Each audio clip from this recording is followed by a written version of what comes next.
어머님, 저희도 요즘 정말 힘들어요. 아파트 대출 이자만 월 200만 원이에요.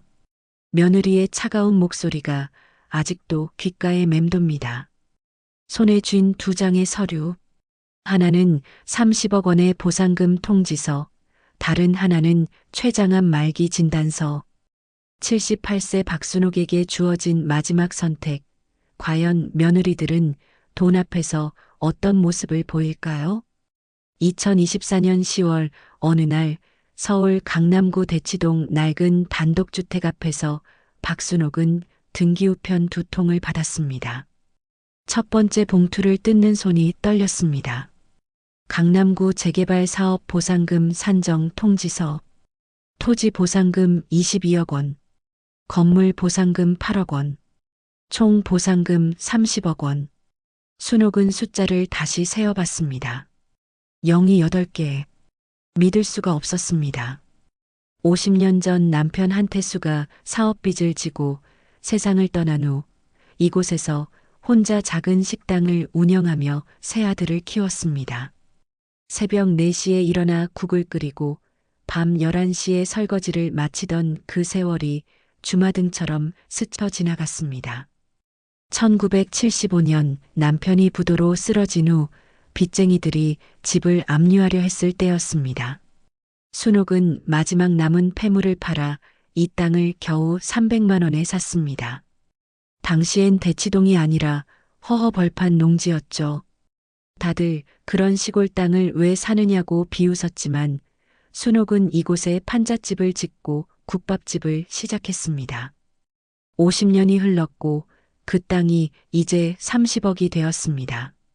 하지만 놀란 것도 잠시, 순옥은 두 번째 봉투를 열었습니다. 서울대병원 진단서였습니다. 췌장암 사기, 간전이, 예상 여명 4개월. 의사의 말이 떠올랐습니다. 박순옥님, 췌장암이 상당히 진행됐습니다. 수술은 어렵고 항암 치료로 조금 더 시간을 벌 수는 있지만 편하게 지내시는 게 나을 수도 있습니다. 순옥은 두 서류를 번갈아 보며 쓴웃음을 지었습니다. 인생의 아이러니였습니다. 평생 가난하게 살다가 30억을 받았지만 쓸 시간은 고작 4개월. 그날 밤 순옥은 잠을 이룰 수 없었습니다. 창밖을 바라보며 새 며느리의 얼굴이 떠올랐습니다. 큰 며느리 최서연 50대, 의사인 큰아들 한성훈과 결혼해 강남 타워 팰리스에 살고 있습니다. 명절 때마다 비싼 한복을 입고 오지만 순옥의 집에는 한 번도 오지 않았습니다. 어머님, 저희 집이 더 넓으니까 어머님이 오세요라는 말로 항상 순옥을 부르기만 했죠. 둘째 며느리 이지혜, 40대, 변호사인 둘째 아들 한정우의 아내로 분당 판교에서 온라인 쇼핑몰을 운영합니다. 겉으로는 친절하지만 어머님, 요즘 사업이 어려워서요라며 늘 핑계를 댔습니다. 막내 며느리 한수진, 35세, 공무원인 막내 아들 한민수와 결혼해 의정부 작은 아파트에서 삽니다. 가장 가난하지만 명절 때마다 직접 만든 반찬을 가져오고 어머님, 편찮으신 데 없으세요? 라고 진심으로 묻는 유일한 며느리였습니다. 순옥은 결심했습니다. 죽기 전에 마지막으로 며느리들의 진짜 마음을 확인해야겠어. 돈이 있을 때와 없을 때 과연 누가 진심으로 내 곁에 있어줄까? 순옥은 30억 보상금 통지서를 금고 깊숙이 숨겼습니다. 그리고 가장 낡은 검정 카디건을 꺼내 입었습니다. 거울을 보니 초라한 노인의 모습이었습니다. 완벽했습니다. 다음 날 아침 순옥은 병원에서 정밀 검사를 받았습니다. 의사는 진지한 표정으로 말했습니다. 항암 치료를 하시려면 입원비와 치료비로 약 1,500만 원이 필요합니다. 가족분들과 상의하셔야 할 것 같습니다. 1,500만 원. 순옥에게는 비상금으로 300만 원이 있었습니다. 평생 모은 적금도 500만 원이 전부였습니다. 30억이 있지만 그건 아직 비밀이었습니다. 순옥은 휴대폰을 꺼내 큰아들 성훈에게 전화를 걸었습니다. 엄마, 무슨 일이세요? 성훈아, 엄마가 몸이 안 좋아서 병원에 갔더니. 네, 어디가 안 좋으세요? 췌장암이래. 의사가 빨리 치료해야 한다고 하는데 치료비가 1,500만 원이 든다는구나. 전화기 너머로 침묵이 흘렀습니다. 그리고 큰 며느리 서연의 목소리가 배경에서 들렸습니다. 여보, 누구세요? 어머님? 무슨 일이래요? 엄마, 일단 큰 며느리랑 상의해보고 연락드릴게요. 순옥은 전화를 끊고 한숨을 쉬었습니다. 상의해보겠다는 말은 거절의 전조였습니다. 50년을 살아오며 익히 알고 있는 패턴이었죠. 첫 번째 시험이 시작됐구나. 순옥은 가방에서 낡은 금반지를 꺼내 바라봤습니다. 20년 전 막내 며느리 수진이 시집 올 때 유일하게 줬던 반지였습니다. 당시엔 가난해서 그것밖에 줄 게 없었죠. 하지만 수진은 지금까지 그 반지를 소중히 끼고 다녔습니다. 수진이는 다를 거야. 그 애만은. 순옥은 반지를 다시 가방에 넣고 큰 며느리를 만나러 강남으로 향했습니다. 진짜 시험은 이제부터였습니다. 순옥은 지하철에 몸을 실으며 생각했습니다. 30억이라는 돈이 있으면서도 이런 연극을 하는 자신이 잔인한 걸까? 하지만 곧 다른 생각이 밀려왔습니다. 만약 정말로 돈이 하나도 없었다면? 진짜 1,500만 원이 없어서 죽어가고 있었다면? 그렇다면 지금 이 순간 순옥은 정말로 막막했을 것입니다. 며느리들의 거절이 진짜 죽음을 의미했을 테니까요. 지하철 3호선을 타고 강남으로 향하는 순옥의 마음은 무거웠습니다. 평소 같으면 큰아들 집에 갈 때 미리 전화를 했을 텐데 오늘은 일부러 연락하지 않았습니다. 준비된 모습이 아닌 며느리의 진짜 반응을 보고 싶었으니까요. 대치역에서 내려 10분을 걸어 타워 팰리스 앞에 섰습니다. 우뚝 솟은 고급 아파트를 올려다보니 이곳에 사는 큰아들이 자랑스러우면서도 한편으로는 낯설었습니다. 경비실을 지나며 경비원이 순옥의 차림새를 위아래로 훑어봤습니다. 낡은 카디건과 해진 운동화는 이 동네와 어울리지 않았습니다. 어느 분 찾으시나요? 45동 2501호 한성훈. 제가 어머니입니다. 경비원은 의심스러운 눈빛으로 전화를 걸어 확인한 후에야 출입을 허락했습니다. 엘리베이터를 타고 25층까지 올라가는 동안 순옥의 가슴이 두근거렸습니다. 딩동. 초인종을 누르자 곧 문이 열렸습니다. 큰 며느리 서연이 샤넬 트위드 재킷을 입고 나타났습니다. 순옥의 모습을 본 서연의 얼굴에 당황스러움이 스쳤습니다. 어머님? 갑자기 어떻게 오셨어요? 전화라도 하시지. 서연의 시선이 순옥의 낡은 차림새에 머물렀습니다. 그 눈빛에서 순옥은 불편함을 읽을 수 있었습니다. 성훈이한테 볼 일이 있어서 왔다. 들어가도 되겠니? 아, 네. 들어오세요. 서연은 마지못해 문을 열어줬지만 그 태도에는 반가움보다 부담스러움이 더 컸습니다. 거실로 안내하면서도 어딘가 어색한 기색이 역력했습니다. 거실은 순옥이 평생 본 것 중 가장 화려했습니다. 70인치 TV, 이탈리아제 가죽 소파, 명품 인테리어 소품들이 곳곳에 배치되어 있었습니다. 테이블 위에는 에르메스 가방이 놓여 있었고 그 옆에는 백화점 쇼핑백들이 쌓여 있었습니다. 어머님 앉으세요. 차 드릴게요. 서연이 물 한 잔을 가져왔습니다. 따뜻한 차가 아닌 생수였습니다. 순옥은 물을 한 모금 마시며 말을 꺼냈습니다. 서연아, 사실 급한 일이 있어서 왔어. 무슨 일이신데요? 서연의 표정이 경계심으로 변했습니다. 시어머니가 급한 일이 있다고 하면 보통 돈 문제라는 것을 알고 있었기 때문입니다. 며칠 전에 병원에 갔더니 췌장암이래. 의사가 빨리 치료해야 한다고 하는데 치료비가 1,500만 원이 든다는구나. 서연의 얼굴이 굳었습니다. 1,500만 원이라는 금액을 듣자마자 눈빛이 차갑게 변했습니다. 어머님, 그런데 저희도 요즘 정말 힘들어요. 그래도 생명이 달린 일인데. 성훈 씨 병원 경영이 요즘 적자예요. 코로나 이후로 환자가 줄어서요.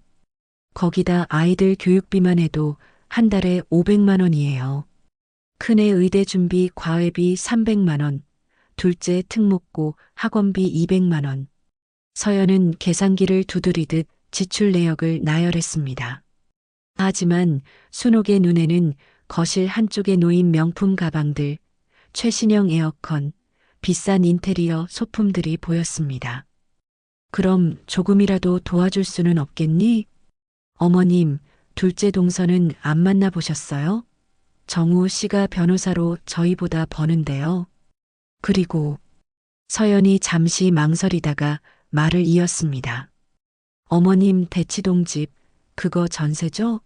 전세금이 얼마인데요? 그거라도 빼셔서 급한 대로 쓰시고 나중에 저희가 조금씩. 순옥의 가슴이 철렁 내려앉았습니다. 결국 전세금을 빼서 쓰라는 소리였습니다. 자신들은 한 푼도 내지 않겠다는 뜻이었죠. 내가 지금 당장 아픈데 집을 어떻게 해?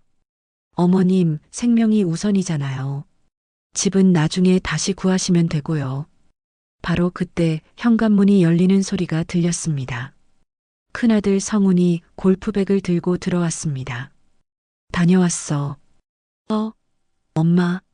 성훈은 순옥을 보고 깜짝 놀랐습니다. 골프 라운딩을 다녀온 모양이었습니다. 순옥은 아들의 고급 골프웨어와 명품 골프백을 바라봤습니다. 성훈아, 너 골프 치고 왔니? 아, 네. 병원 동료들이랑. 엄마, 무슨 일이세요? 순옥은 다시 한번 췌장암 이야기와 치료비 이야기를 꺼냈습니다. 성훈은 잠시 생각하는 듯 하다가 아내 서연을 쳐다봤습니다. 서연이 미묘하게 고개를 저으며 눈빛으로 신호를 보냈습니다. 엄마, 그런데 1,500만 원이. 저희도 요즘 상황이. 성훈은 말끝을 흐렸습니다. 순옥은 아들이 아내 눈치를 보는 모습에 더 큰 실망을 느꼈습니다. 그래, 알겠다. 내가 다른 방법을 알아볼게. 순옥은 천천히 일어났습니다. 더 이상 매달리고 싶지 않았습니다. 엄마, 정말 미안해요. 조금만 시간을 주시면. 순옥은 현관으로 향했습니다. 성훈이 따라 나왔습니다. 엄마, 정말 죄송해요. 제가 다른 방법을 알아볼게요. 엘리베이터 버튼을 누르는 순옥의 뒤에서 성훈의 목소리가 들렸습니다. 엄마, 택시비. 성훈이 5만 원을 내밀었습니다. 1,500만 원은 줄 수 없지만 택시비 5만 원은 줄 수 있다는 아들. 순옥은 그 돈을 받지 않았습니다. 괜찮다. 지하철 타고 갈게. 엘리베이터 문이 닫혔습니다. 거울에 비친 자신의 모습이 보였습니다. 30억을 가진 사람이라고는 도저히 생각할 수 없는 초라하고 외로운 노인의 얼굴이었습니다. 1층으로 내려오는 동안 순옥은 눈물을 참았습니다. 성훈이 어렸을 때가 떠올랐습니다. 초등학교 2학년 때 맹장 수술을 해야 했는데 수술비 50만 원이 없어서 순옥은 새벽 3시까지 남의 집 빨래를 하며 돈을 모았었습니다. 아들이 아파서 병원 응급실 바닥에서 밤을 새웠던 그 기억이 선명했습니다. 첫 번째 시험은 실패구나. 순옥은 아파트를 나서며 하늘을 올려다봤습니다. 가을 하늘이 유난히 높고 쓸쓸했습니다. 큰아들 집을 나온 지 이틀 후 순옥은 다시 낡은 카디건을 입고 분당으로 향했습니다. 둘째 아들 정우가 사는 곳은 판교 신도시의 깔끔한 아파트 단지였습니다. 지하철에서 버스로 갈아타며 순옥은 마지막 희망을 품었습니다. 둘째는 어릴 때부터 현관은 달랐습니다. 순옥이 장사하러 나간 사이 동생 민수를 챙기던 아이였고 고등학교 때는 아르바이트를 해서 어머니 생신 선물을 사온 적도 있었죠. 정우는 다를 거야. 판교역에서 내려 10분을 걸어 아파트 앞에 섰습니다. 깔끔한 신도시답게 정돈된 거리와 현대식 건물들이 눈에 들어왔습니다. 경비실을 지나 1205 앞에 섰습니다. 초인종을 누르기 전 순옥은 한 번 더 자신의 모습을 점검했습니다. 낡은 카디건, 해진 가방, 초라한 노인의 모습이었습니다. 딩동. 누구세요? 인터폰에서 둘째 며느리 지혜의 목소리가 들렸습니다. 지혜야, 어머니야. 잠시 침묵이 흘렀습니다. 그리고 문이 열렸습니다. 어머님? 어떻게 여기까지? 들어오세요. 지혜는 집에서 입는 편안한 트레이닝복 차림이었습니다. 명품 브랜드 로고가 선명했습니다.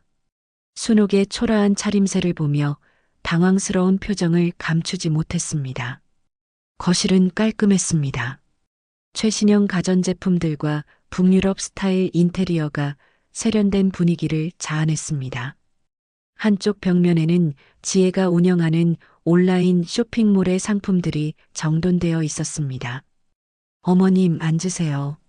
차 끓여 드릴게요. 지혜는 큰 며느리 서연보다는 친절했습니다.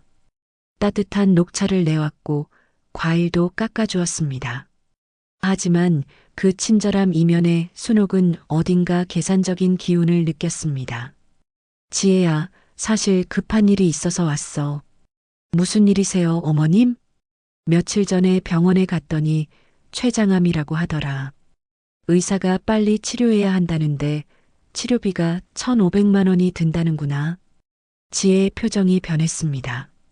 큰 며느리처럼 즉각 거절하지는 않았지만 눈빛에 당황스러움이 스쳤습니다. 어머님, 그게 정말이세요? 췌장암이라니. 응. 의사가 빨리 수술 준비해야 한다고 하는데 내가 그런 돈이 어디 있겠니? 지혜는 잠시 생각에 잠겼습니다. 그리고 조심스럽게 입을 열었습니다. 어머님, 일단 병원부터 다시 가보세요. 정밀 검사를 다시 받아보시고 혹시 오진일 수도 있잖아요. 의사가 확실하다고 했어. 그래도 세컨드 오피니언은 받아보셔야죠. 요즘 오진이 많다고 하니까요. 제가 아는 병원 소개해 드릴게요. 지혜는 직접적인 거절 대신 우회적인 방법을 택했습니다. 순옥은 그 태도에서 희망이 보이지 않음을 느꼈습니다. 그런데 치료비는? 어머님, 저희도 요즘 상황이 좀 어려워요. 지혜가 조심스럽게 말을 이었습니다. 온라인 쇼핑몰이 작년까지는 괜찮았는데 올해 들어서 경쟁이 너무 심해져서요. 매출이 반토막 났어요. 거기다 재고도 많이 쌓이고. 지혜는 노트북을 꺼내 매출 그래프까지 보여주었습니다. 보세요, 어머님. 작년 대비 40% 감소했어요. 정우 씨 로펌도 요즘 케이스가 별로 없어서 월급이 깎였고요. 순옥은 지혜의 설명을 들으며 거실을 둘러봤습니다. 최신형 냉장고, 비싼 공기청정기, 명품 트레이닝복을 입은 지혜. 정말 어려운 상황처럼은 보이지 않았습니다. 그럼 조금이라도. 어머님, 큰형님한테는 여쭤보셨어요? 성훈 형님이 의사시잖아요. 저희보다는 형편이 나으실 텐데요. 또다시 책임을 다른 곳으로 돌리는 말이었습니다. 성훈이한테 갔었는데 어렵다고 하더라고. 어머, 형님이 그러셨어요? 그렇게 잘 사시면서. 지혜는 놀란 척했지만 실제로는 안도하는 기색이 역력했습니다. 큰형님도 안 도와줬으니 자신도 거절해도 괜찮다는 면죄부를 받은 것처럼요. 바로 그때 현관문이 열렸습니다. 둘째 아들 정우가 퇴근한 것이었습니다. 다녀왔어. 엄마. 정우는 깜짝 놀라며 순옥을 보았습니다.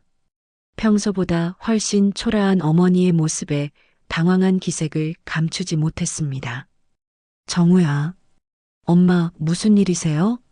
지혜가 상황을 설명했습니다.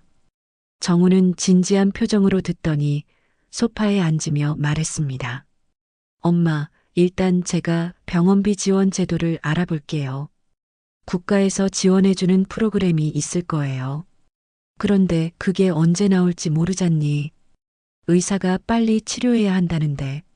엄마, 그리고 저희 회사 복리후생에 가족 의료비 지원이 있는지도 확인해 볼게요. 시간을 좀 주세요. 정우는 형보다는 친절했지만 결국 즉석에서 도움을 주지는 않았습니다. 모든 것을 나중으로 미루고 있었습니다. 그리고 엄마, 막내 민수는 만나보셨어요? 공무원이라 안정적이잖아요. 또다시 책임을 동생에게 떠넘기는 말이었습니다.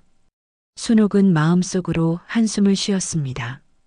둘째도 결국 형과 다르지 않았습니다. 말투만 부드러울 뿐 결론은 같았습니다. 그래, 알겠다. 내가 알아서 할게. 엄마, 정말 방법을 찾아볼게요. 일주일만 시간을 주세요. 정우가 어머니를 현관까지 배웅했습니다. 엄마, 너무 걱정하지 마세요. 요즘 의학이 발달해서 췌장암도 치료 잘 되니까요. 정우의 말은 위로처럼 들렸지만 순옥에게는 공허하게 느껴졌습니다. 당장 필요한 것은 위로가 아니라 실질적인 도움이었으니까요. 버스 정류장에 앉아 순옥은 깊은 한숨을 쉬었습니다. 두 며느리 모두 같은 반응이었습니다. 형태만 다를 뿐 결국 도움을 주지 않는 것은 마찬가지였습니다. 서연은 냉정하게 거절했고 지혜는 친절하게 밀었습니다. 하지만 결과는 똑같았습니다. 1,500만 원이라는 돈 앞에서 두 며느리 모두 시어머니보다는 자신들의 안락함을 선택했습니다. 순옥은 가방 속 30억 보상금 통지서를 만지작거렸습니다. 이제 막내 수진이만 남았구나. 하지만 순옥은 두려웠습니다. 혹시 수진마저 두 언니와 같다면? 그럼 정말 의지할 곳이 없어지는 것이었습니다. 둘째 아들 집을 나온 지 사흘이 지났습니다. 순옥은 마지막 희망을 품고 의정부로 향했습니다. 막내 아들 민수가 사는 곳은 의정부역 근처의 낡은 빌라였습니다. 지하철을 2번이나 갈아타며 1시간 반을 달렸습니다. 의정부역에서 내리니 강남이나 분당과는 확연히 다른 풍경이었습니다. 오래된 건물들, 좁은 골목, 서민들의 삶이 묻어나는 거리였습니다. 골목길을 걸으며 순옥은 복잡한 심정이었습니다. 막내 며느리 수지는 세 며느리 중 가장 가난했습니다. 민수는 구급 공무원으로 월급이 적었고 수지는 파트타임으로 편의점 아르바이트를 하며 생활비를 보탰습니다. 초등학생 딸 하나를 키우며 빠듯하게 살고 있었죠. 수진이한테 돈을 달라고 하는 게 맞나? 순옥은 잠시 망설였습니다. 하지만 이건 시험이었습니다. 돈에 많고 적음이 아니라 진심이 있느냐 없느냐를 확인하는 것이었습니다. 3층까지 좁은 계단을 올라가 302호 앞에 섰습니다. 문 앞에는 아이의 신발과 낡은 운동화들이 놓여 있었습니다. 똑똑. 누구세요? 안에서 수진의 목소리가 들렸습니다. 수진아, 어머니야. 문이 열리자마자 수진이 앞치마를 두른 채 나타났습니다. 순옥의 모습을 보고 깜짝 놀랐습니다. 어머님, 어떻게 여기까지? 왜 연락도 안 하시고? 수진은 두 며느리와는 달리 즉시 순옥을 안으로 모셨습니다. 당황했지만 그 당황스러움은 부담 때문이 아니라 준비가 안 되어서였습니다. 어머님, 일단 들어오세요. 집이 좁고 정리가 안 되어 있는데 집안은 정말 좁았습니다. 20평도 안 되는 공간에 가족 3명이 사는 것이었습니다. 하지만 깔끔하게 정돈되어 있었고 벽에는 딸 은서의 상장들과 가족 사진이 붙어 있어 따뜻한 느낌이었습니다. 어머님, 앉으세요. 차 끓여 드릴게요. 수지는 주전자에 물을 끓이며 부산하게 움직였습니다. 순옥은 그 모습을 보며 마음이 아팠습니다. 막내가 이렇게 어려운 환경에서 살고 있다는 것을 새삼 실감했습니다. 어머님, 요즘 편찮으신 데는 없으세요? 얼굴이 많이 수척해지신 것 같은데. 수지는 진심 어린 걱정을 담아 물었습니다. 두 며느리가 보이지 않았던 진짜 관심이었습니다. 수지나 사실 순옥은 두 며느리에게 했던 것과 같은 이야기를 시작했습니다. 췌장암 진단을 받았다는 것, 치료비가 1,500만 원이 필요하다는 것을 말이에요. 수진의 얼굴이 순간 새하얗게 변했습니다. 어머님, 그게 정말이세요? 췌장암이라니. 수진의 목소리가 떨렸습니다. 두 며느리와는 확연히 다른 반응이었습니다. 진심으로 충격받고 걱정하는 모습이었습니다. 언제부터 아프셨어요? 왜 진작 말씀 안 하셨어요? 얼마 전에 알게 된 거야. 의사가 빨리 치료해야 한다고 하는데. 그럼 당장 치료 받으셔야죠. 수지는 당황하면서도 즉시 행동으로 옮기려 했습니다. 어느 병원에서 하시는데요? 제가 입원 준비 도와드릴게요. 그런데 치료비가 1,500만 원이 든다는구나. 수지는 잠시 멈췄습니다. 1,500만 원이라는 금액에 충격을 받은 것이었습니다. 그 충격은 금액이 크다는 놀라움이 아니라 자신이 해줄 수 없는 금액에 대한 안타까움이었습니다. 하지만 수진의 다음 행동은 순옥을 놀라게 했습니다. 수진은 일어나서 방 한쪽에 있는 작은 서랍을 열었습니다. 그리고 낡은 통장 3개를 꺼냈습니다. 어머님, 수술 바로 받으세요. 수진이 통장을 순옥 앞에 내밀었습니다. 이게 480만 원이에요. 일단 이걸로 병원에 예치금 내시고 나머지는 제가 민수 씨랑 어떻게든 마련하겠습니다. 순옥은 수진의 말에 눈물이 핑 돌았습니다.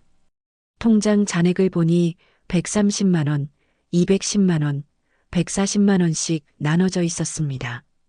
수진이 얼마나 힘겹게 살아가고 있는지 순옥은 알고 있었습니다. 480만 원은 수진 가족에게 몇 달간 생활비를 쓰고 모은 전 재산이었습니다. 수진아, 이걸 어떻게 받니? 너희들 생활은 어떻게 하고? 어머님, 제발이요. 돈 걱정 그만하세요. 수진의 목소리가 떨렸습니다. 눈에는 어느새 눈물이 가득 고여 있었습니다. 어머님이 건강하셔야 저희도 살 수 있어요. 돈은 또 벌면 되는 거예요. 어머님은 하나밖에 없잖아요. 수지는 순옥의 손을 꼭 잡으며 흐느꼈습니다. 그 순간 순옥은 깨달았습니다. 이것이 바로 진짜 자식의 마음이라는 것을. 돈에 많고 적음을 따지기 전에 어머니의 생명을 먼저 생각하는 마음 말이에요. 큰형님이랑 둘째 형님은 뭐라고 하셨어요? 둘 다 어렵다고 하더라고. 수진의 얼굴이 일그러졌습니다. 말도 안 돼요. 특히 성훈 형님은 강남에서 그렇게 잘 사시는데 어떻게 어머님을. 수진은 분노보다는 억울함을 표현했습니다. 어머님, 형님들 말씀은 신경 쓰지 마세요. 제가 책임질게요. 수진아, 하지만 너희 형편에. 어머님, 제발이요. 지금 형편이 중요한 게 아니에요. 어머님 목숨이 걸린 일인데요. 수진은 목이 메어 말을 잇지 못했습니다. 어머님 평생 자식들 뒷바라지 하시느라 고생만 하셨잖아요. 이제라도 자식들이 도와드려야죠. 바로 그때 현관문이 열렸습니다. 막내 민수가 퇴근한 것이었습니다. 다녀왔어? 엄마. 민수는 순옥을 보고 깜짝 놀라며 급히 다가왔습니다. 엄마, 어떻게 여기까지 오셨어요? 괜찮으세요? 수진이 민수에게 상황을 설명했습니다. 민수의 표정이 심각해졌습니다. 엄마, 큰일이네요. 바로 병원 가셔야죠. 민수도 수진과 같은 반응이었습니다. 저희가 있는데 걱정하지 마세요. 치료비는 어떻게든 마련할게요. 순박한 인상의 며느리가 진심 어린 걱정을 보였습니다. 사실 저희 어머니도 암으로 돌아가셔서 그때 치료를 제대로 못 해드린 게 평생 한이에요. 어머님만큼은 그렇게 안 만들 거예요. 순옥은 막내 며느리의 말에 감동했습니다. 형들 부부들보다 막내네가 더 든든하다니 세상 참 아이러니했습니다. 그날 저녁 수진 가족과 함께 간단한 저녁을 먹었습니다. 비록 반찬은 김치와 계란말이가 전부였지만 가족의 정성이 느껴졌습니다. 할머니, 빨리 나으세요. 제가 더 열심히 공부해서 나중에 의사 되어서 할머니 치료해 드릴게요. 초등학생 손녀 은서가 말했습니다. 순옥은 손녀의 순수한 마음에 눈물이 났습니다. 그날 밤 순옥은 수진네 집에서 자게 되었습니다. 좁은 공간이었지만 마음만큼은 넓고 따뜻했습니다. 새벽에 일어난 순옥은 가방에서 30억 원 보상금 통지서를 꺼내 보았습니다. 이 거대한 돈보다 훨씬 소중한 것을 찾았다는 생각이 들었습니다. 바로 진짜 가족의 의미를 말이에요. 이제 모든 시험이 끝났구나. 순옥은 마음을 정했습니다. 30억 원은 이 착한 막내 며느리에게 물려주기로. 그리고 두 며느리에게는 그들이 어떤 선택을 했는지 보여줄 때가 되었습니다. 수진네 집에서 하룻밤을 지낸 다음 날 순옥은 오랜만에 마음이 편안했습니다. 적어도 한 명의 며느리는 진심이었다는 것을 확인했으니까요. 하지만 몸은 거짓말을 하지 않았습니다. 아침에 일어나니 온몸이 무겁고 복통이 심해졌습니다. 수진이 걱정스러운 얼굴로 물었습니다. 어머님, 얼굴색이 안 좋으세요. 병원 가셔야 하는 거 아니에요? 괜찮아. 오늘 친구 한 명 만나고 집에 갈게. 순옥은 30년 지기 친구 금자를 만나기로 약속했습니다. 금자는 순옥과 같은 나이로 1980년대 초 함께 서울로 올라왔던 전남 고흥 출신이었습니다. 순옥이 대치동에서 식당을 할 때 금자는 바로 옆 골목에서 세탁소를 운영했습니다. 서로 가게를 도와주고 아이들을 함께 키우며 친자매보다 더 가까웠던 사이였죠. 하지만 3년 전 금자가 아들이 있는 호주로 잠깐 다녀온 이후로 연락이 뜸해졌습니다. 금자가 돌아와서도 서울 외곽으로 이사를 가는 바람에 자연스럽게 소식이 끊겼습니다. 그런데 며칠 전 순옥은 우연히 대치동 병원 앞에서 금자를 마주쳤습니다. 서울숲 근처 카페에서 만나기로 약속을 잡았습니다. 오후 2시 순옥이 카페에 도착했을 때 금자는 이미 자리에 앉아 있었습니다. 하지만 금자의 모습에 순옥은 깜짝 놀랐습니다. 많이 야위어 있었고 얼굴색도 창백했습니다. 금자야, 순옥아 왔구나. 금자가 반갑게 일어났지만 그 움직임이 힘겨워 보였습니다. 금자야, 너 많이 아파 보이는데 무슨 일 있어?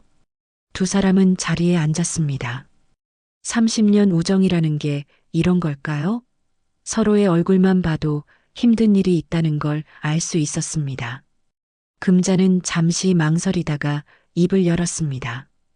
순옥아, 나 위암이야. 3기. 순옥의 가슴이 덜컥 내려앉았습니다. 위암이라고? 언제부터? 한 달 전에 확진받았어. 의사가 빨리 수술해야 한다는데. 금자의 목소리가 떨렸습니다. 그럼 빨리 수술해야지. 왜 미루고 있어? 수술비가 1,200만 원이 든다더라고. 그 돈이 어디 있겠니? 순옥은 금자의 사정을 알고 있었습니다. 금자의 남편은 5년 전에 세상을 떠났고 아들 하나가 호주에서 살고 있었습니다. 아들한테 말해봤어? 말했지. 그런데 자기도 호주에서 집 사느라 대출받은 상태라서 어렵다고 하더라고. 금자의 눈에 눈물이 고였습니다. 미안하다고는 하던데. 그게 뭔 소용이야? 당장 죽을 판인데. 순옥은 가슴이 아팠습니다. 금자는 순옥이 가장 어려웠던 시절의 은인이었습니다. 1975년 남편 한태수가 갑자기 세상을 떠났을 때였습니다.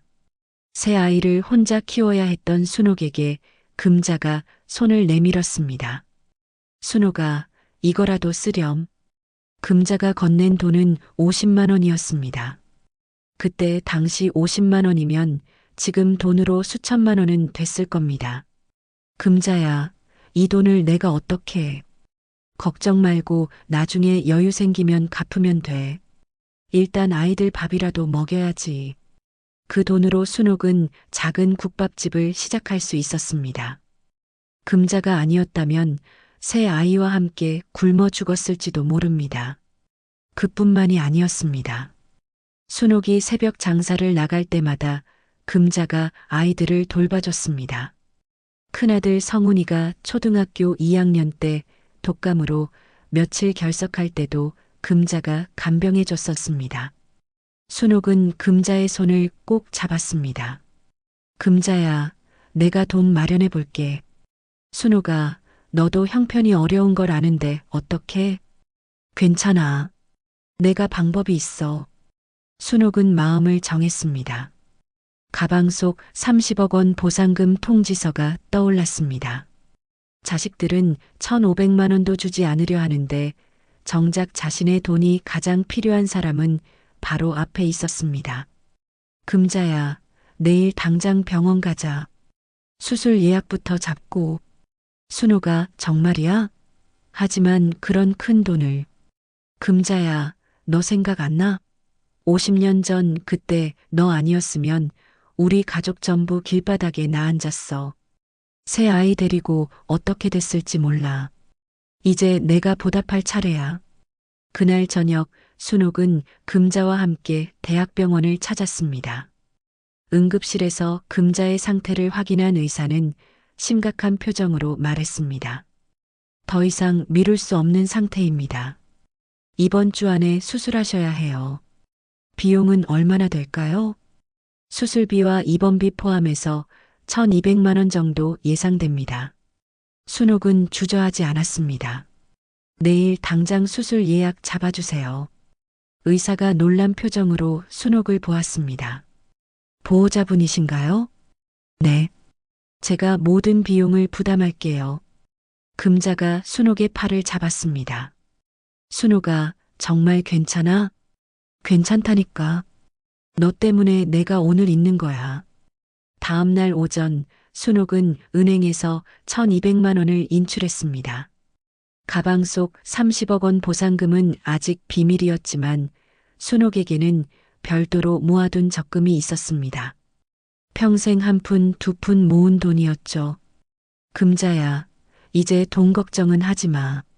순옥은 금자에게 현금 봉투를 건네며 말했습니다. 순옥아, 이 은혜를 어떻게 갚지? 무슨 은혜야? 내가 준 50만 원 덕분에 오늘의 내가 있는 거야. 이건 당연한 거라고. 며칠 후 금자의 수술은 성공적이었습니다.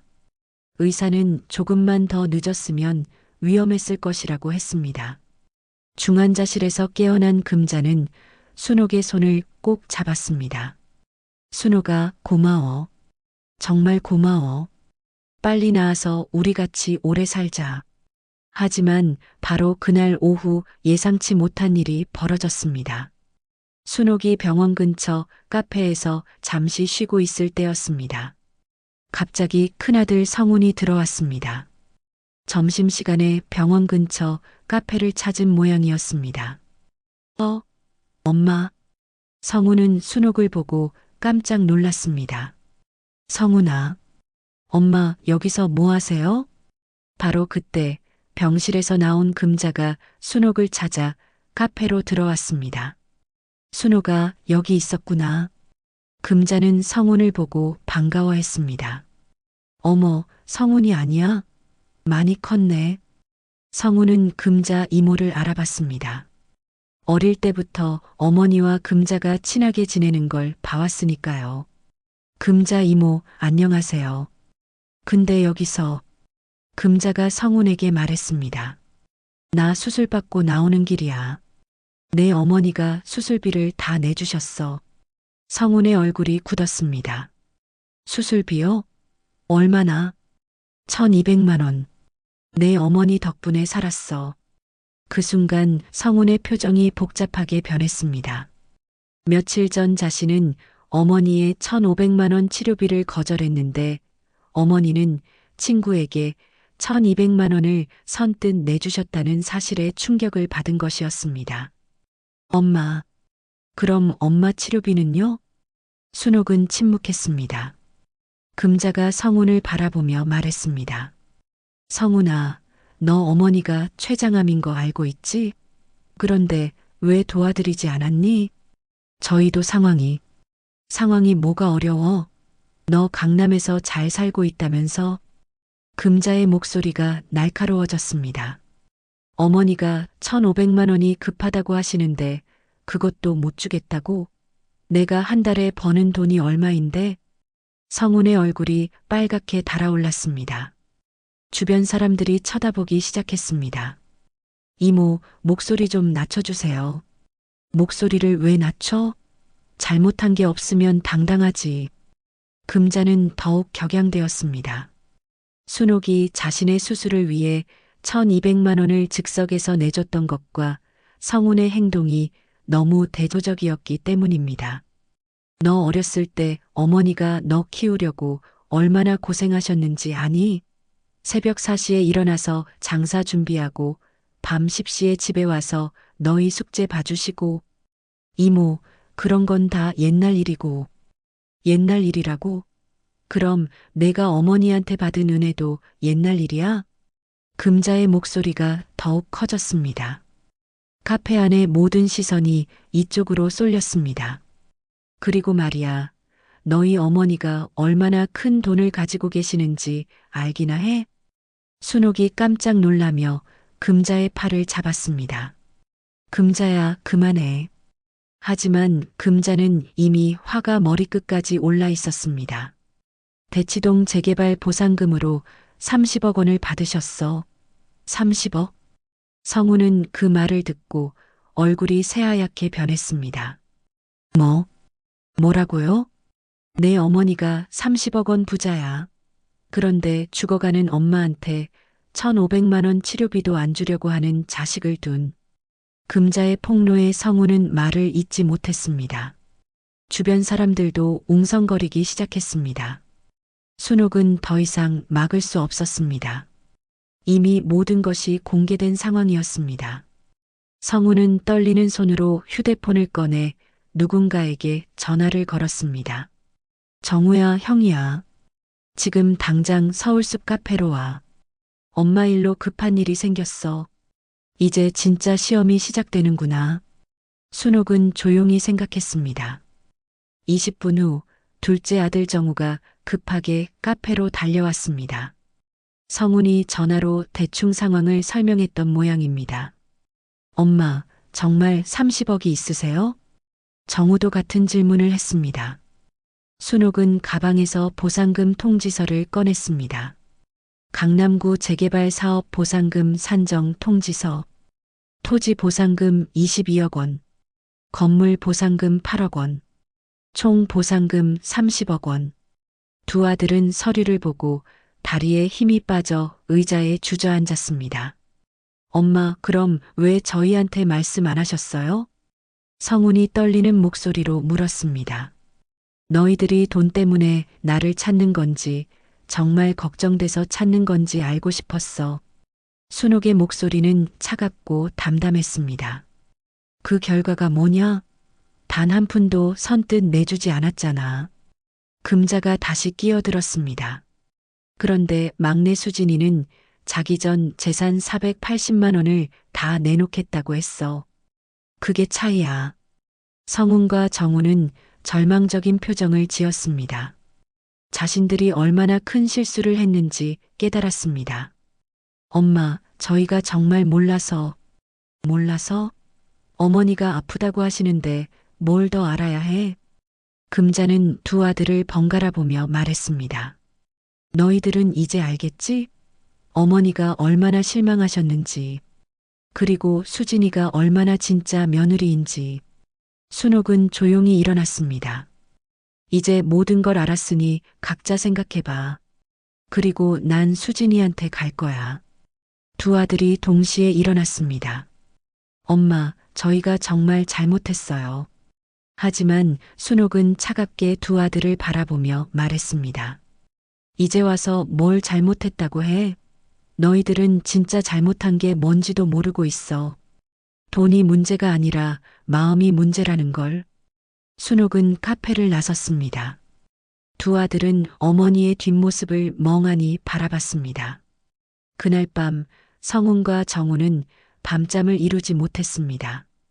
30억이라는 돈도 돈이지만 어머니가 자신들을 시험했다는 사실에 충격을 받았습니다.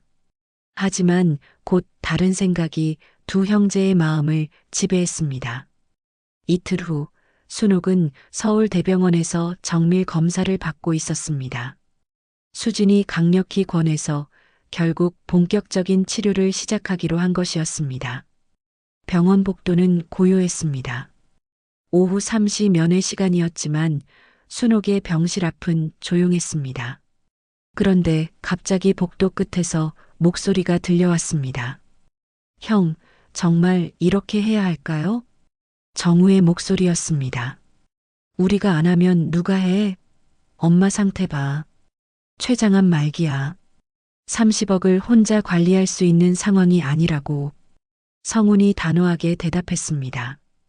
두 형제는 병실 문 앞에서 잠시 멈춰섰습니다. 성훈은 손에 서류 뭉치를 들고 있었고 정우는 불안한 표정으로 형을 바라보고 있었습니다. 사실 이틀 전 금자의 폭로 이후 두 형제는 변호사를 만났습니다. 성훈이 먼저 이런 제안을 했고 정우도 동조했습니다. 어머니가 병으로 판단력이 흐려진 상태에서 막내 수진에게만 의존하게 된다면 30억이라는 거액을 제대로 관리할 수 있을까? 물론 겉으로는 어머니를 위해서라고 말했지만 속마음은 달랐습니다. 30억을 놓칠 수 없다는 절실함이었죠. 두 형제가 병실 문을 열고 들어갔습니다. 순옥은 침대에 기대어 창밖을 바라보고 있었습니다. 항암 치료 첫 회차를 받은 후라 얼굴이 많이 수척해 보였습니다. 수지는 옆에서 과일을 깎고 있었고 막내 아들 민수는 의자에 앉아 신문을 읽고 있었습니다. 엄마, 안녕하세요. 성훈이 먼저 인사했습니다. 목소리에는 어색함이 섞여 있었습니다. 왜 왔니? 순옥은 시큰둥하게 대답했습니다. 이틀 전 카페에서의 일 이후로 두 아들에 대한 감정이 복잡했습니다. 엄마, 몸은 좀 어때요? 정우도 조심스럽게 물었습니다. 관심도 없었으면서 왜 묻니? 병실 안의 분위기는 차가웠습니다. 수지는 경계하는 듯한 눈빛으로 바라보고 있었고 민수는 신문에서 눈을 떼지 않았습니다. 성훈이 의미심장한 눈빛으로 민수를 바라봤습니다. 민수야, 잠시 복도에서 이야기 좀 할까? 무슨 이야기인데요? 민수의 목소리에는 경계심이 담겨 있었습니다. 중요한 이야기야. 엄마 앞에서 하기엔. 정우가 거들었습니다. 민수는 순옥을 바라봤습니다. 순옥은 고개를 끄덕였습니다. 가서 들어봐라. 무슨 소리를 하나 복도로 나간 세영재. 성우는 주변을 살핀 후 조용한 목소리로 말했습니다. 민수야, 엄마 상태가 심각해. 무슨 소리야?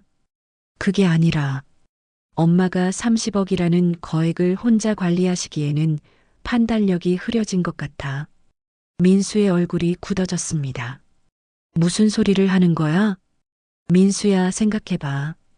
우리한테는 치료비 1,500만 원도 안 주시면서 금자 이모한테는 즉석에서 1,200만 원을 쓰시잖아. 이게 정상적인 판단인가? 정우도 거들었습니다. 그리고 수진이만 의존하시는 것도 위험해. 만약 수진이나 너가 그 돈을 잘못 관리하면 어떻게 해? 민수는 분노가 치밀어 올랐습니다. 지금 뭐라고 하는 거야? 수진이가 어머니 돈을 탐낸다는 소리야? 그런 게 아니라 성훈이 서류를 꺼냈습니다. 법정 후견인 신청서야. 엄마의 재산을 우리가 공동으로 관리하자는 거지. 민수는 그 서류를 보고 경악했습니다. 법정 후견인? 형들, 진짜 미쳤구나. 민수야, 감정적으로 생각하지 말고 현실적으로 생각해봐.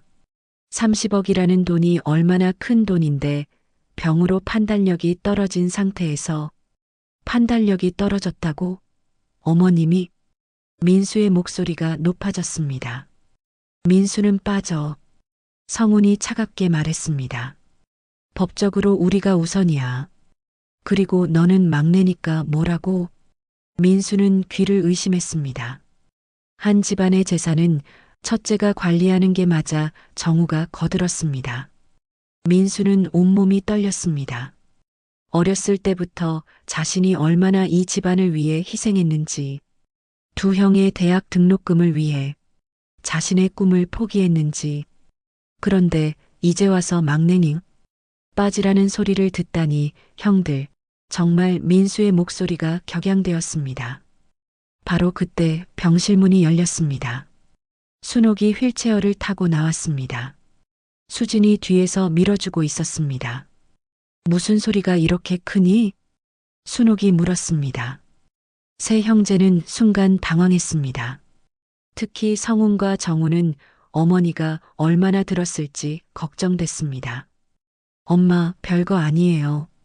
성훈이 얼버무렸습니다. 별거 아니라고? 순옥의 목소리에는 차가운 기운이 감돌았습니다. 다 들었다. 세 형제의 얼굴이 새하얗게 변했습니다. 엄마, 성훈이 떨리는 목소리로 말했습니다. 법정 후견인? 순옥의 목소리는 얼음장처럼 차갑했습니다. 내가 판단력이 떨어졌다고? 성훈과 정우는 말을 잇지 못했습니다. 엄마, 그게 아니라. 정우가 해명하려 했지만 순옥의 다음 말에 얼어붙었습니다. 그리고 민수가 막내라서 빠져야 한다고? 수진이 눈물을 흘리며 순옥 옆에 무릎을 꿇었습니다. 어머님, 순옥은 수진의 머리를 쓰다듬으며 두 아들을 노려봤습니다. 너희들이 내 재산보다 내 정신 상태가 더 걱정된다고?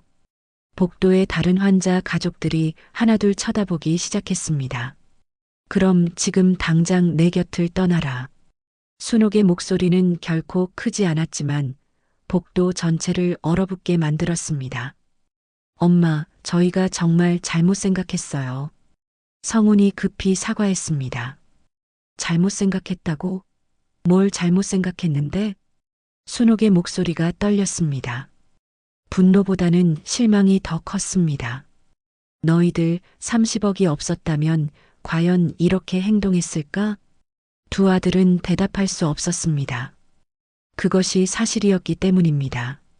어머니가 죽어가는데 치료비 1,500만 원도 아까워하던 자식들이 이제 와서 무슨 염치로 재산 관리를 하겠다고? 주변 사람들이 수군거리기 시작했습니다. 두 아들의 얼굴이 화끈거렸습니다. 엄마, 사람들이 보고 있어요. 정우가 작은 목소리로 말했습니다. 사람들이 뭘 보는데? 사실을 보는 거지. 순옥은 더 이상 목소리를 낮추지 않았습니다. 막내는 480만 원밖에 없으면서도 다 내놓겠다고 했어. 그런데 너희들은 수억씩 벌면서도 1,500만 원이 아까웠어. 복도의 사람들이 고개를 끄덕이며 수군거렸습니다. 그런 자식들이 이제 와서 법정 후견인이라고? 성훈이 절망적인 표정으로 어머니를 바라봤습니다. 엄마, 정말 죄송해요. 저희가 깊이 생각하지 못했어요. 깊이 생각하지 못했다고? 아니야. 너무 깊이 생각한 거야. 돈만 생각한 거지. 순옥은 민수의 부축을 받으며 병실로 들어가려 했습니다. 엄마, 저희 한 번만 용서해 주세요. 정우가 순옥의 휠체어를 잡았습니다. 순옥이 돌아봤습니다. 그 눈빛에는 더 이상 모정이 보이지 않았습니다. 용서? 뭘 용서해? 너희들은 이미 선택했어. 어머니보다 돈을 선택했지. 순옥은 병실문을 닫으려 했습니다. 엄마, 두 아들이 동시에 외쳤습니다. 이제 그만해. 너희들은 더 이상 내 아들이 아니야. 다시는 찾아오지 마. 병실문이 닫혔습니다. 복도에 남겨진 두 형제는 멍하니 서 있었습니다. 주변 사람들의 시선이 따가웠습니다. 형, 우리가 너무 성급했나요? 정우가 떨리는 목소리로 물었습니다. 성우는 대답하지 못했습니다. 지금까지 자신들이 한 행동들이 주마등처럼 스쳐 지나갔습니다.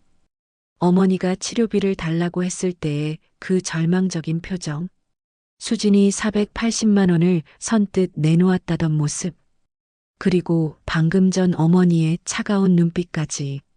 법정 후견인 소동이 벌어진 그날 밤, 순옥은 잠을 이루지 못했습니다. 병실 침대에 누워 천장을 바라보며 지난 78년의 인생을 되돌아봤습니다. 새 아들을 낳고 기르느라 평생을 바쳤는데 결국 이런 결말을 맞게 되다니 허탈했습니다. 새벽 5시 순옥은 조용히 일어나 창가로 걸어갔습니다. 서울 시내의 새벽 풍경이 눈에 들어왔지만 마음은 더없이 무거웠습니다. 어머님 깨셨어요? 수진이 잠에서 깨어 다가왔습니다. 수진은 병실에서 순옥을 간병하며 밤을 지새우고 있었습니다. 잠이 안 와서. 어머님 많이 힘드시죠? 수진이 순옥의 손을 잡았습니다. 수진아, 너 많이 힘들지? 시형들 때문에 괜찮아요, 어머님. 저는 어머님만 건강하시면 돼요. 순옥은 막내 며느리의 손을 꼭 잡았습니다. 이 착한 며느리가 있어 다행이었습니다. 오전 9시 순옥은 예상치 못한 결정을 내렸습니다. 수진아, 변호사를 불러줘. 변호사요? 왜요? 유언장을 써야겠어. 수진은 깜짝 놀랐습니다. 어머님, 너무 성급하게 생각하지 마세요. 치료 잘 받으시면. 수진아, 엄마가 언제까지 살지 모르니까 미리 정리해 놓는 거야. 순옥의 마음은 이미 굳어져 있었습니다. 오전 11시 병원으로 변호사가 찾아왔습니다. 50대 중반의 차분한 인상을 가진 김철수 변호사였습니다. 안녕하세요, 박순옥 여사님.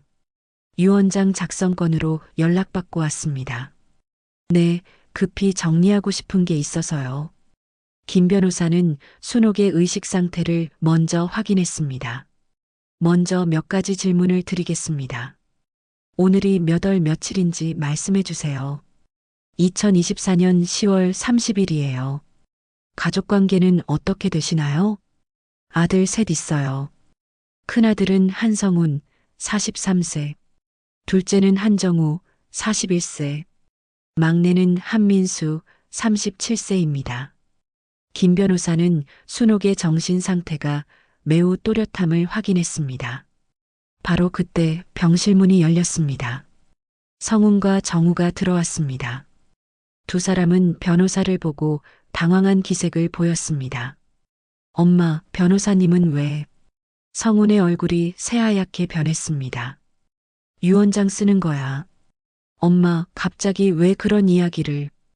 갑자기가 아니야. 어젯밤에 많이 생각해 봤어.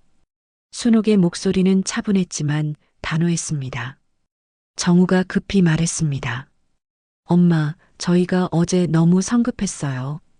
다시 생각해 보니 늦었어. 순옥은 변호사에게 말했습니다. 시작하죠. 김 변호사가 유언장 작성을 시작했습니다. 재산의 규모부터 말씀해 주세요. 강남구 재개발 보상금 총 30억 원입니다. 성훈과 정우가 동시에 얼굴을 찌푸렸습니다. 상속 대상과 비율을 말씀해 주세요. 순옥은 잠시 수진을 바라봤습니다. 그리고 천천히 입을 열었습니다.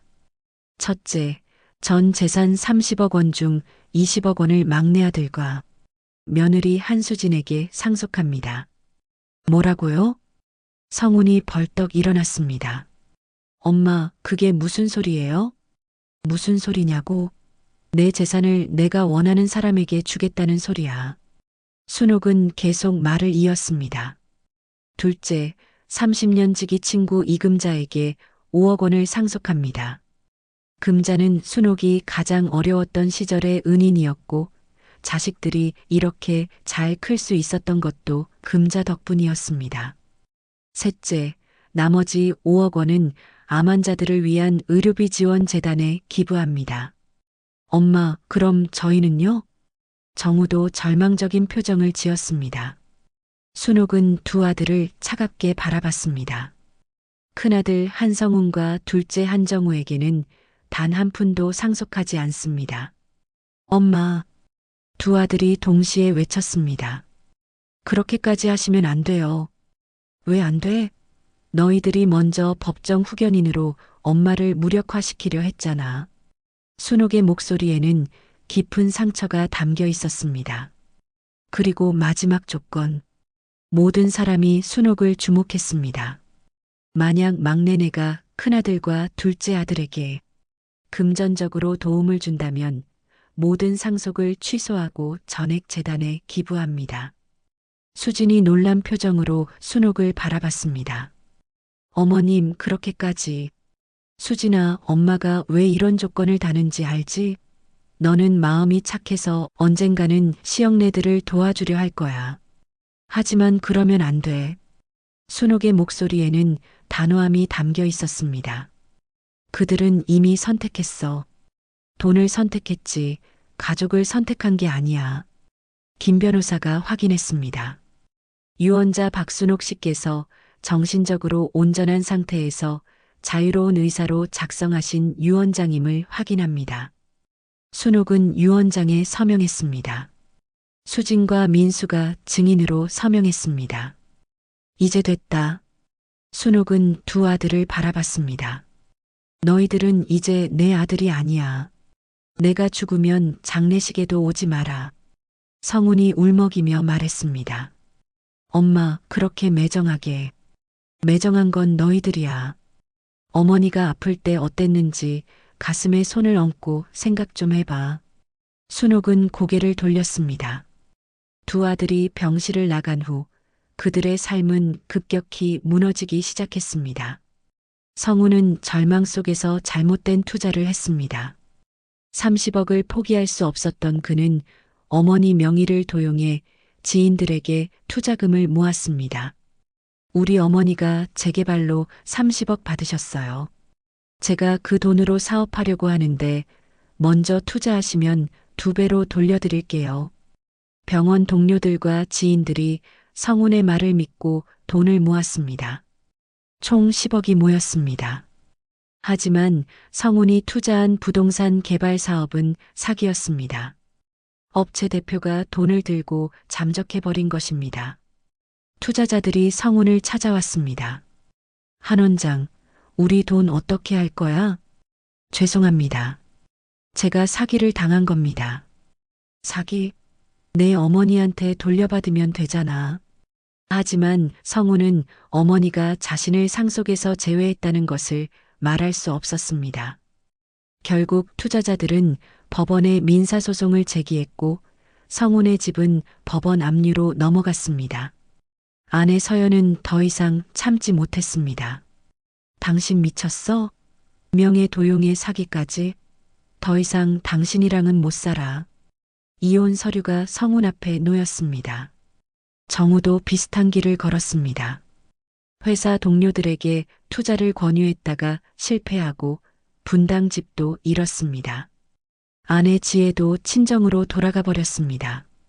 한 달 후 성우는 고시원에서 생활하고 있었습니다.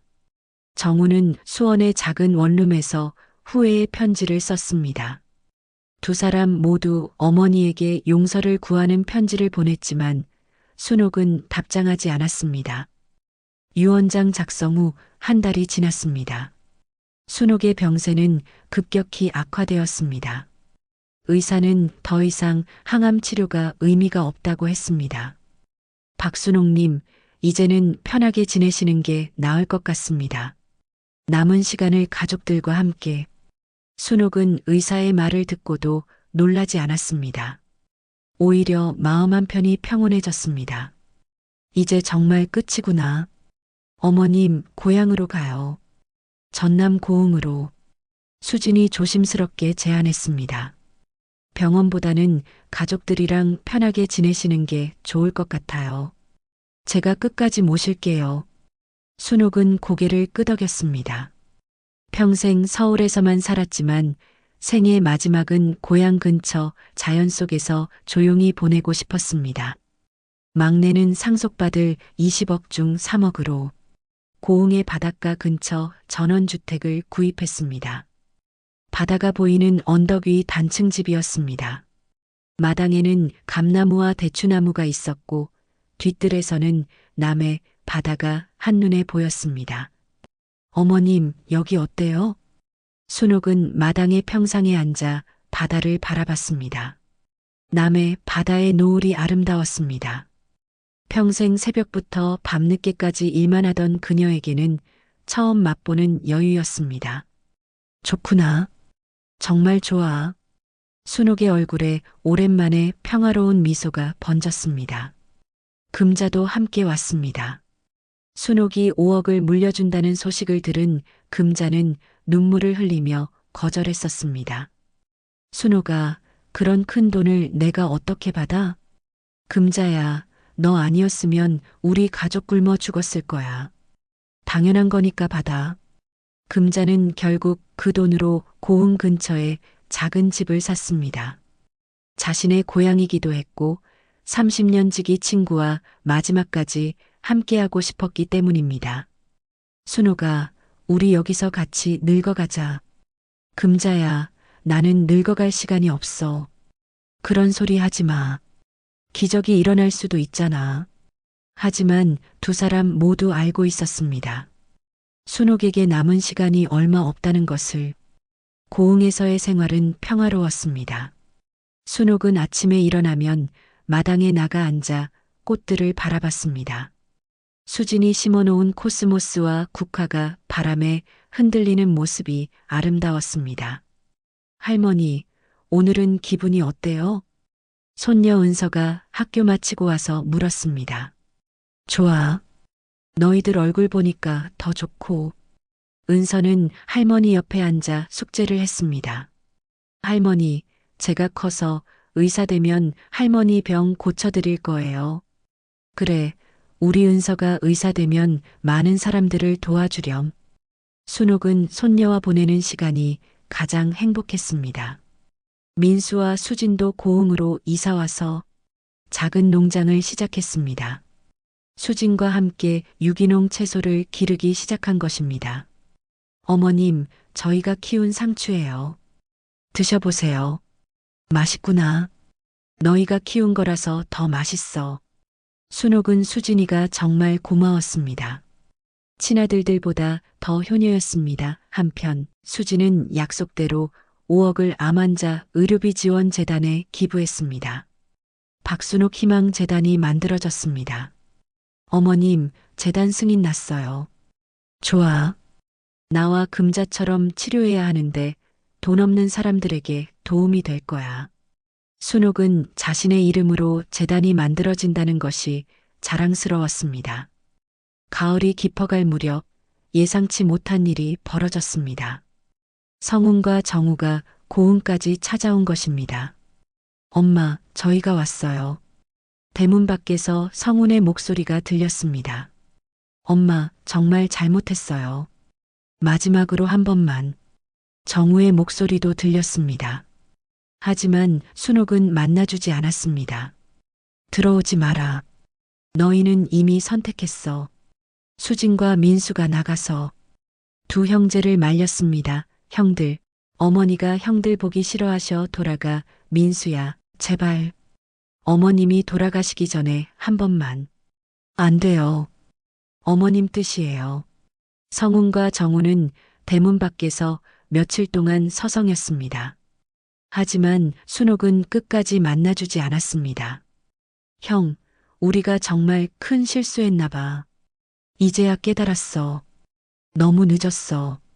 두 형제는 결국 서울로 돌아갔습니다. 어머니의 마지막 모습도 보지 못한 채 말이죠. 12월 어느 추운 밤, 순옥은 민수와 수진의 손을 꼭 잡고 말했습니다. 얘들아, 엄마가 너를 며느리로 맞아서 정말 다행이야. 어머님, 그런 말씀하지 마세요. 눈물이 수진의 볼을 타고 흘렀습니다. 너는 정말 좋은 며느리였어. 엄마가 자랑스러워. 순옥은 잠시 숨을 고르다가 다시 말했습니다. 민수, 수진아, 엄마가 유언장에 조건을 달긴 했지만 엄마는 알아. 너는 착한 아이니까 언젠가는 귀족들이 걱정될 거야. 수진은 고개를 끄덕이며 울었습니다. 엄마는 끝까지 두 아들을 용서 못했지만 너희는 내 마음대로 해도 괜찮아. 다만 순옥이 민수와 수진의 손을 더 꽉 잡았습니다. 형들이 진짜로 변했는지 오래오래 지켜봐. 최소한 몇 년은. 그리고 정말 진심으로 반성했다고 너희가 판단되면 그때는 너희가 알아서 해. 어머님, 수진은 순옥의 말뜻을 이해했습니다.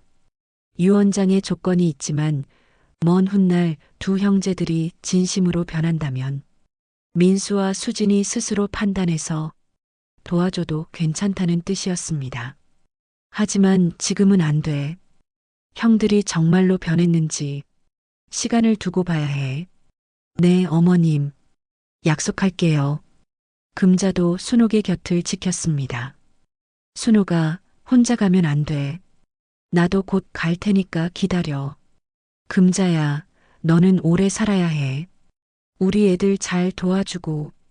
그날 밤 11시 47분, 순옥은 조용히 눈을 감았습니다.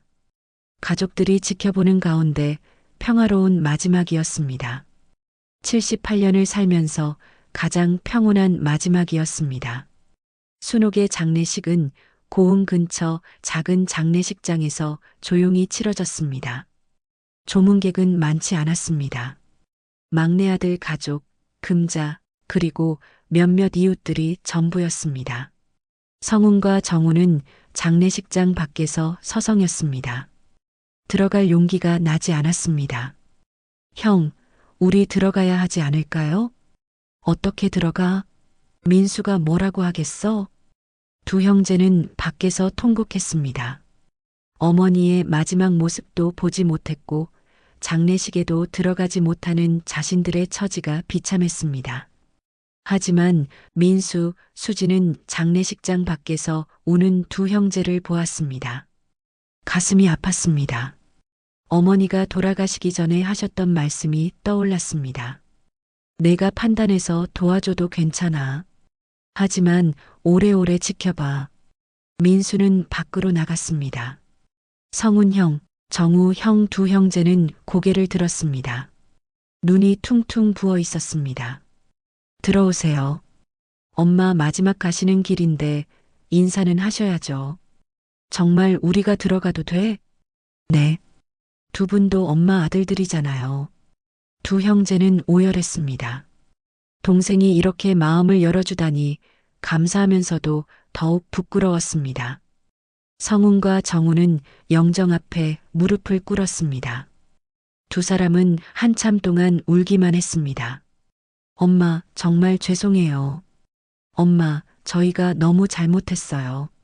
그날 장례식은 세 형제가 함께 마쳤습니다. 비록 늦었지만 마지막 가는 길만큼은 가족으로서 함께 할 수 있었습니다. 장례를 마치고 며칠 후 박순옥 희망재단이 본격적으로 활동을 시작했습니다. 5억 원의 기금으로 암 환자 100명에게 치료비를 지원하는 프로그램이었습니다. 재단 사무실에 첫 번째 신청자가 찾아왔습니다. 60대 여성이었는데 위암 3기 판정을 받았지만 치료비가 없어 포기하려던 참이었습니다. 정말 도와주시는 건가요? 네. 박순옥 여사님께서 남기신 뜻입니다. 치료 잘 받으세요. 수지는 그 여성의 손을 꼭 잡아주었습니다. 어머니가 이런 기쁨을 느끼셨구나 하는 생각이 들었습니다. 1년이 지났습니다. 수지는 고흥에서 유기농 농장을 운영하며 평화롭게 살고 있었습니다. 민수는 공무원 일을 그만두고 농장 일에 전념했습니다. 은서는 고흥 초등학교에 전학 와서 행복하게 학교 생활을 하고 있었습니다. 금자는 고흥 시내에 작은 반찬 가게를 열었습니다. 순옥이 물려준 5억 중 일부를 써서 차린 가게였습니다. 순옥아, 내가 보고 싶어. 근데 민수, 수진이 정말 잘하고 있어. 걱정 마. 금자는 가게 한쪽에 순옥의 사진을 걸어두고 매일 이야기했습니다. 어느 날 민수, 수진에게 편지가 도착했습니다. 성훈이 보낸 편지였습니다. 민수야, 잘 지내고 있니? 형은 요즘 작은 동네 병원에서 봉급 의사로 일하고 있어. 쉽지 않지만 매일 어머니 생각을 하며 버티고 있어. 1년이 지나도록 매일 어머니가 생각나. 내가 얼마나 잘못했는지 매일매일 후회하고 있어. 민수야, 내가 용서받을 수 있을까? 아니, 용서받을 자격도 없는 걸 알아. 건강하게 잘 지내. 나는 멀리서 너희 가족이 행복하기를 빌고 있을게. 정우의 편지도 도착했습니다. 민수야, 잘 있니? 난 지금 작은 로펌에서 다시 시작하고 있어. 예전처럼 잘 살지는 못하지만 그래도 매일 어머니를 생각하며 반성하고 있어. 박순옥 희망 재단 소식을 들었어. 민수야, 너 정말 잘하고 있구나. 어머니가 너를 선택하신 게 정말 옳았어. 나는 자격도 없지만 언젠가 기회가 된다면 재단에 작은 금액이라도 기부하고 싶어. 어머니께 조금이라도 죄를 갚고 싶어서. 민수야, 너는 행복하게 살아. 형들은 이미 어머니를 잃었으니까 너라도 행복해야 해. 민수, 수지는 두 편지를 읽고 오랫동안 생각에 잠겼습니다. 어머니가 마지막에 하신 말씀이 떠올랐습니다. 오래오래 지켜봐. 그리고 정말 진심으로 반성했다고 내가 판단되면 그때는 내가 알아서 해. 민수, 수지는 편지를 서랍 깊숙이 넣었습니다. 아직은 때가 아니었습니다. 하지만 언젠가 멀지 않은 미래에 두 형들이 정말로 변했다면 그때는 민수, 수진이 스스로 판단할 것입니다. 순옥의 산소 앞에는 언제나 꽃이 놓여 있었습니다. 민수, 수진이 매주 찾아왔기 때문입니다. 어느 날 은서가 할머니 산소 앞에서 말했습니다. 할머니, 저 이제 중학생 됐어요. 공부 열심히 해서 꼭 의사 될게요. 그래서 할머니처럼 많은 사람들 도와줄 거예요. 바람이 불어왔습니다. 마치 순옥이 대답하는 것 같았습니다. 그래, 우리 은서 착하게 잘 자라렴. 민수, 수지는 어머니의 산소를 바라보며 생각했습니다. 어머니는 끝까지 두 형들을 용서하지 못했지만 완전히 버리지도 않았습니다. 벌은 주되 마지막 희망은 남겨두었죠. 언젠가 두 형들이 진심으로 변한다면 그때는 어머니의 마음을 이어받아 가족의 화해를 만들어낼 수 있을 것입니다. 하지만 그건 먼 훗날의 일이었습니다. 지금 이 순간 어머니가 물려준 20억으로 가족들과 행복하게 살고 5억으로 어려운 사람들을 돕고 있었습니다. 그것만으로도 충분했습니다. 남해 바다의 노을이 아름답게 물들고 있었습니다. 순옥이 마지막으로 본 그 노을처럼 혹시 여러분 주변에도 이런 가족 이야기가 있으신가요? 돈 앞에서 변하는 사람들, 진심으로 곁을 지키는 사람들. 오늘 이야기가 공감되셨다면 구독과 좋아요, 알림 설정 부탁드립니다. 여러분의 구독 하나가 다음 이야기를 만드는 큰 힘이 됩니다. 댓글로 응원의 한마디 남겨주시면 정말 감사하겠습니다.